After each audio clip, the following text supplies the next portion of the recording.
शादी का मंडप अभी अभी खाली हुआ था। शहनाइयों की आवाज अब धीमी पड़ चुकी थी, लेकिन हवेली के हर कोने में अब भी उत्सव की गूंज बाकी थी। फूलों की खुशबू हवा में तैर रही थी और रोशनी से सजे आंगन में रिश्तेदारों की हंसी बिखरी हुई थी। बाहर से सब कुछ बेहद सुंदर लग रहा था, जैसे कोई परी कथा अपनी सबसे सुनहरे पल पर हो। दुल्हन नैना चुपचाप अपने कमरे में बैठी थी।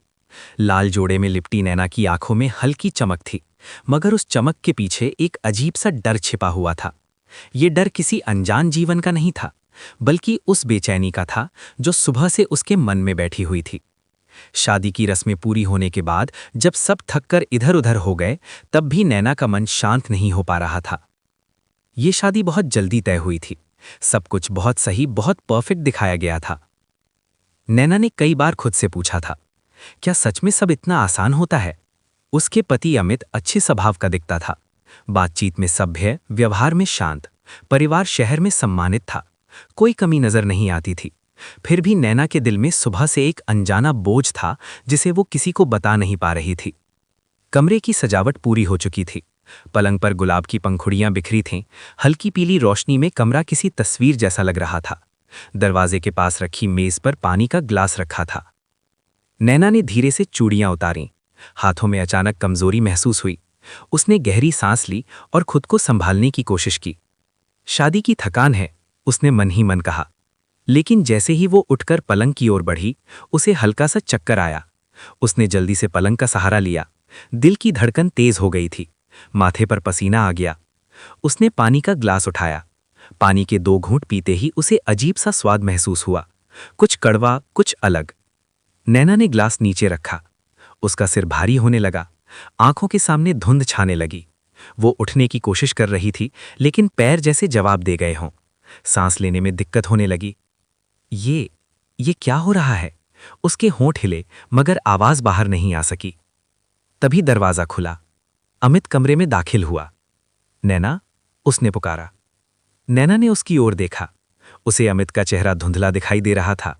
उसने कुछ कहना चाहा, लेकिन शब्द जैसे गले में अटक गए। शरीर पूरी तरह सुन्न पड़ता जा रहा था। अमित तेजी से उसकी ओर बढ़ा। नैना, तुम ठीक तो हो?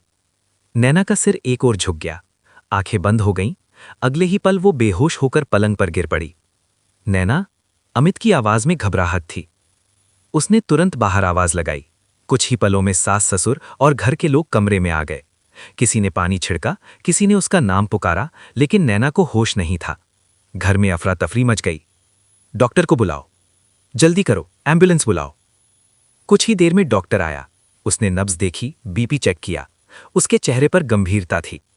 घबराने की जरूरत नहीं है, लेकिन ये साधारण बेहोशी नहीं लग रही। कमरे में सन्नाटा छा गया। भीड़ के बीच एक चेहरा ऐसा था जिस पर ना घबराहट थी, ना हैरानी, बस एक अजीब सी चुप्पी। वो चेहरा बुआ सास का था। उसकी आंखें बार बार पानी के ग्लास की ओर जा रही थीं। नैना को तुरंत अस्पताल ले जाया गया। अस्पताल की सफेद रोशनी, मशीनों की आवाज और दवाइयों की गंध, सब कुछ किसी डरावने सपने जैसा लग रहा था। अमित बाहर कुर्सी पर बैठा था, सिर हाथों में थामे। उसके मन में एक ही सवाल घूम रहा था, पहली रात ऐसा क्यों हुआ? डॉक्टर कुछ देर बाद बाहर आया। हमने कुछ जांच के लिए सैंपल भेजे हैं। ऐसा लगता है कि नैना के शरीर में किसी तरह का नशीला पदार्थ गया है। अमित का दिल बैठ गया। लेकिन कैसे? वो फुसफुसाया। डॉक्टर ने गंभीर स्वर में कहा, यह पता करना जरूरी है। कई घंटों बाद नैना को हल्का सा होश आया। उसकी आंखें धीरे धीरे खुलीं। अमित तुरंत उसके पास पहुंचा। नैना, तुम ठीक हो? नैना ने बहुत धीमी आवाज में कहा। अमित, पानी, उस पानी में कुछ था। अमित सन्न रह गया। पहली रात की ये बेहोशी सिर्फ एक हादसा नहीं थी, ये किसी गहरी साजिश की शुरुआत थी, जिसकी परतें अब धीरे धीरे खुलने वाली थीं।